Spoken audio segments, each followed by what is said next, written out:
The turnoff is that no one asked him. Hey. And the turnoff is someone will ask me, and then when I answer, they'll be like, he's always talking about it. But the fact is, he's a part of a big part of what y'all want to know that happened in my past. For sure.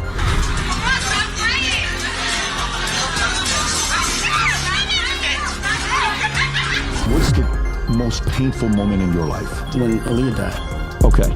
So when that happened, I think we were all shocked. I was broken. I know you were nobody more than you because you guys. My mother and father were, but they didn't move on at all ever. They can't, but yeah, it was very painful. Okay, you guys, remember when Jay-Z and Damon Dash was hip-hop's all-time powerful duo? Well, yeah, those days are long gone. Jay-Z's finally spilling why he cut his ex so-called best friend Damon Dash loose. But Damon Dash got his own version of the story, and trust me, it involves some serious dirt on Jay and his new body, Lyor Cohen. But who's really telling the truth here? Damon Dash is not just throwing casual shade, he's got a whole arsenal ready. Him and Lyor Cohen supposedly trampled over a lot of black artists to get to the top. Damon Dash is not here for the silence. He's naming names and dropping details, and he's got receipts and spilling all the tea. But Jay-Z has had enough of Dame's mudslinging and is ready to clap back with his own receipts. Jay-Z's side of the story paints a picture of business disagreements and personal betrays, and that made the partnership unsustainable. The reason why Jay-Z portrayed Damon Dash in the first place was because all of the unthinkable things Damon Dash allegedly done to Aaliyah.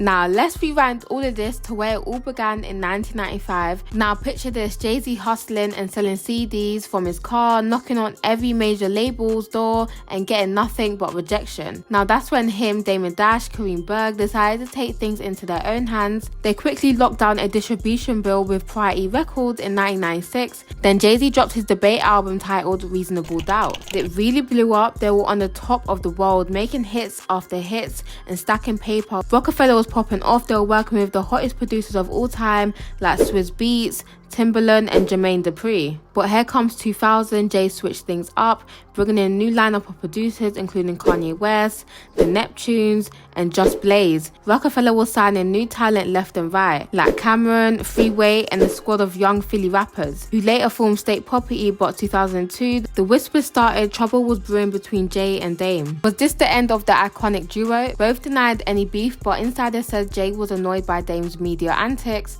while Dame felt Jay was becoming distant. Beanie Siegel, one of the original Roc-A-Fella artists, spilled some tea on the situation, saying Dame got a bit too fame hungry, and if he had stayed behind the scenes, maybe Roc-A-Fella would still be a powerhouse. The conversations that me and Jay had, Dame started being famous. You know, the camera.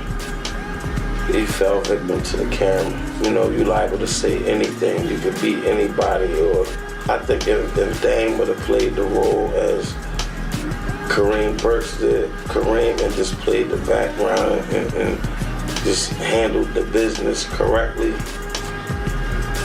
maybe Roc-A-Fella still would be, you know, the force that we were. Now fast forward to 2004 and the rumor mill was on fire with talk of Roc-A-Fella's impending closure. Dame kept shutting down those rumors, telling MTV Roc-A-Fella for life. But little did Dame know, Jay had already made his move. He announced he had been succeeding Lyor Cohen as president of Def Jam Records, and Def Jam would buy the other half of Roc-A-Fella. They sold half to Def Jam in 1997 for $1.5 million, and 7 years later Def Jam bought the rest for $10 million. Dame and Biggs meanwhile were salty that Jay kept Roc-A-Fella's name and claimed he used it as leverage to win full ownership of Jay-Z's Reasonable Doubt masters. After selling their shares, Dame and Biggs started their own labels, but the drama didn't end. Every Roc-A-Fella artist had to choose sides. Cameron, for example, quickly sided with Dame's label, titled Dash Music Group, and claimed Jay-Z blocked him from taking on vice president role. Cameron even accused Jay of some shady stuff in his song You Gotta Love It. Now Jay-Z is finally ready to spill his side of the story after years of Damon Dash throwing shade. Now Jay-Z is tired of keeping quiet. Picture this, Jay-Z, the king of hip hop, sitting in his fancy office, probably sipping on some decay, finally ready to talk about why he cut ties with his old partner in crime, Damon Dash. Now, we all thought Jay-Z portrayed Damon Dash, right? That's been the word on the street for years now. But Jay-Z's about to flip the script on us. He's saying Dame is the one who messed things up with his wild business moves. Apparently, Dame was out here making deals left and right without even checking with Jay first. Nah, not cool, Dame, not cool. So why has Dame been playing the victim all along? Jay-Z says he tried to make things right. He offered Dame a deal that would have had him giving up everything. We're talking about his position as president of Def Jam, all of his masters, the whole Roc-A-Fella empire, everything except one thing, his first album, Reasonable Doubt. Jay-Z straight up said, so I was like, let me get Reasonable Doubt and I'll give up the rest of my masters. I'll give up Roc-A-Fella Records, I'll give up president and CEO of Def Jam Recordings. Everything, so just give me my baby to hold on to so 10 years down the line, I can look back and I got something. I'm not empty-handed and I was the one being offered everything. I thought it was more than fair. And when that was turned down, I had to make a choice. I will leave that for the people to say what choice they would have made. That's about it. I don't really want to talk about Dame or Biggs. I don't really have nothing negative to say about them. Now, can you believe that Jay was ready to give it all up just to keep his first album? But guess what? Dame said no. Like, who in their right mind would take down a deal like that? Now, one thing for sure, this drama ain't over yet. With Jay and Dame both telling their side of the stories, who knows what's gonna come out next? All we know is that the hip-hop world is watching and everybody has an opinion. This ain't just about two old friends falling out anymore.